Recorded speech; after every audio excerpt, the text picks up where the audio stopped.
Hi guys, welcome to my channel Windsor Medals. Today we're going to be showing you how to sew a badge onto a beret. It's an RAF officer's badge onto an RAF beret. So this is the badge we're going to be sewing on.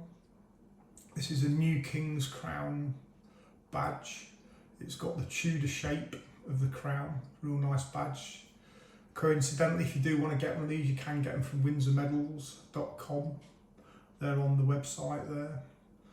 So the stitch we're going to actually be using to sew the badge on is a stitch called felling stitch. So I advise you to check out my video how to do felling stitch. It'd probably be best looking at that video first to learn how to do the felling stitch properly, and then it will really help you a lot actually on this video. Okay, so to do the sewing, what you need is some black thread. Obviously you need the thread to match the badge, so that'll match really well. And then a small needle. I use Sharp's needles, that's quite small. And then a bit of wax. That's to strengthen the thread and make it easier to use. A pair of scissors. A thimble, if you can use one of those thimbles. You don't have to have a thimble, just makes it easier for me. That's all really you need to sew the badge on. Right, okay, so let's get on with sewing the badge on. So the first thing to do is get some thread. You don't need tons of thread for a badge on a beret, so I don't know, just a couple of foot maybe. So what I always do, tailor's trick, is put a bit of wax on the thread. I mean, you don't have to do this, but it just strengthens the thread a bit and it helps it stay untangled, stops it tangling up. So just put a bit of wax on it. I always try and cut a point on the end of the thread so it's easier to thread the needle. And see if I can thread the needle. My eyes are a bit more dodgy these days, so it's a bit harder. There we go. Threaded it. Right, so I always put a little knot on the end so it anchors it down behind the badge. So I make a little loop like so. Put my finger through the hole, thumb underneath, and just twist it round a bit, and then just pull the end. Hey presto, you get a knot there. That's just easy to do like that. Just trim the thread after the knot. Right, so what you do is you get your beret, you put it on your head. You need to position it so you know where you're putting your badge, so it's going to be in the right place. So all I do is the bow goes central at the back of the head, obviously. So I put the beret on my head with the bow at the back. I put my finger above my left eye, and then that's the position there. So it's over the left eye. So you position your badge on the beret in the correct place, like so. With these badges or other badges, I tend to start at the top. So hopefully you might have looked at my felling stitch video and got an idea about felling stitch. I got a good position with this camera angle here, so hopefully that'll help you. So I'm going to just start on the top right hand corner there. So I'll literally pick up 1 millimetre of the badge material, maybe 2 millimetres. Pull the thread through, and then it's anchored down underneath the badge there. And then all I do is pick a little bit of material up from the beret, which is quite easily, it's wool, like so. I'll zoom in there, you can see, and then go about 1 millimetre, 1.5 millimetres forward into the badge, and then pull it, and then that's formed the first stitch there. Although it's a bit of an angle, but that's a better angle. And once you pull the thread, the stitch actually disappears into the badge. You can hardly see it. So then you just keep repeating the process. Pick a little bit of the berry up there, go 1 millimetre forward, 1.5 millimetres, maybe 2 mils, put it through the badge like so, pull the thread tight, and you can see the stitch just disappears into the fabric of the badge. So I'm just going to keep doing that, grabbing a bit of the berry material, needle through the badge, pull the thread tight, the stitch disappears. I've caught the left hand corner of that badge there for a stitch.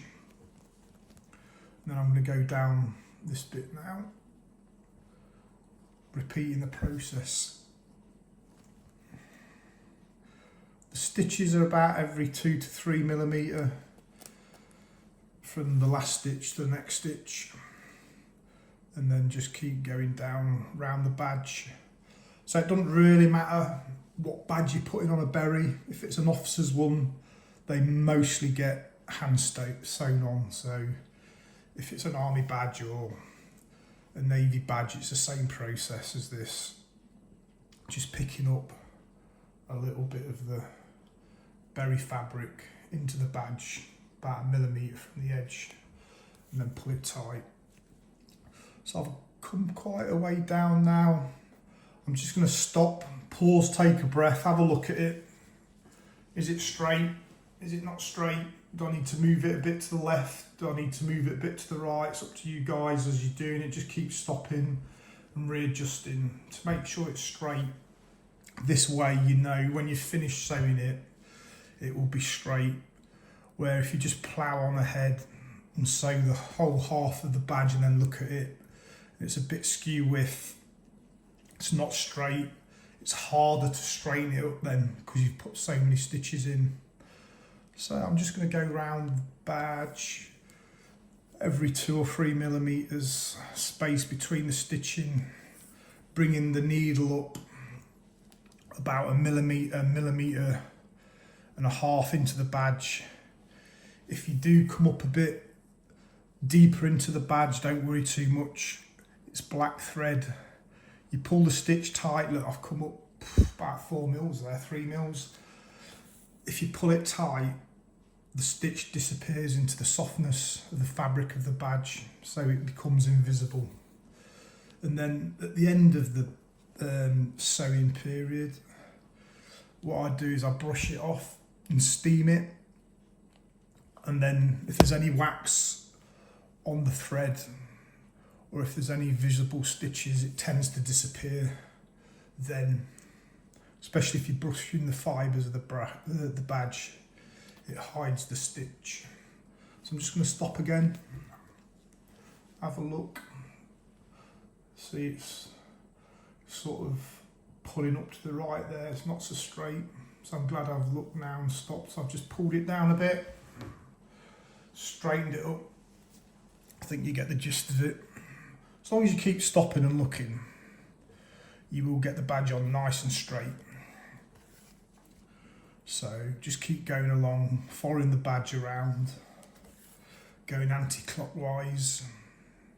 Keep picking up a little bit of the berry fabric, about 1.5 millimetres into the berry badge, and keep going around.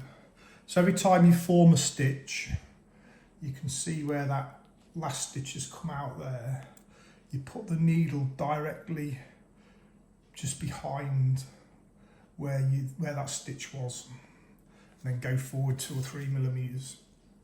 And then the stitch becomes a straight stitch opposed to a stitch that's angled, and that's because you put the needle in directly behind where you come out. Keeps it nice and straight. Keep going round. If you do a lot of these badges, you'll get in a rhythm and you can do it quite quick. However, if you're starting out new to this, it'll take a long time to be able to do it quick. But if you do enough, then you will. Yeah, it's just pulling up a little bit. So if I pull it back round, it's going to make it straight. You've got to keep stopping and straightening it. because as you're stitching it tends to pull the badge one way or another out of position. When you're doing this, try not to catch the lining on the inside. So to not catch the lining, don't go too deep into the berry. Just pick a millimetre or two of fibres from the top, and then you won't catch the lining. So keep going around like so. I always try, and where there's a point, is bring the needle right at the end of the point, and then you know that point will get anchored down quite nicely and it won't be sticking out. You can put two stitches in there really close together if you want, and then you can see it's not sticking out at all. So keep going around. Like I say, most of these officers' badges for the army, as well as the RAF, they're quite soft fabric, so it's just the same process really, just a different shape really, different colour. Keep going round like so. The idea is the finished article is you don't see any stitching, you just see the badge. So try not to make the stitches too big. And like I say, check out my fell-in stitch video and it will help you be able to sew it really neatly. Oh, my cotton's snapped, typical, just as I was about to sew it off. Just bear with me, please. I'll just wax the end of the thread, it just makes it easier to rethread the needle, and I can show you the finishing stitches. I'll just rethread the needle.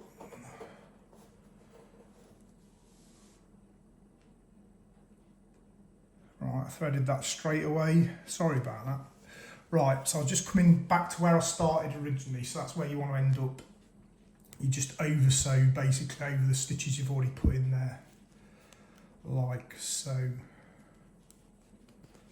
So I've just put like double amount of stitches along that top there. Then on that last stitch, all I do is I put the needle like so, and then I wrap the thread around the needle 2 or 3 times, pull it, and it just makes a knot, and then it anchors it off. Get your scissors and then just trim it off. Alright, I'll just go get my brush to show you what I do when I brush it off.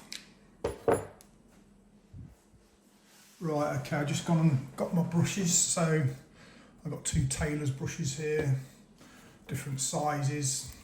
So all I do is, if you have put wax on the thread, you can just blow a bit of steam through it with the iron.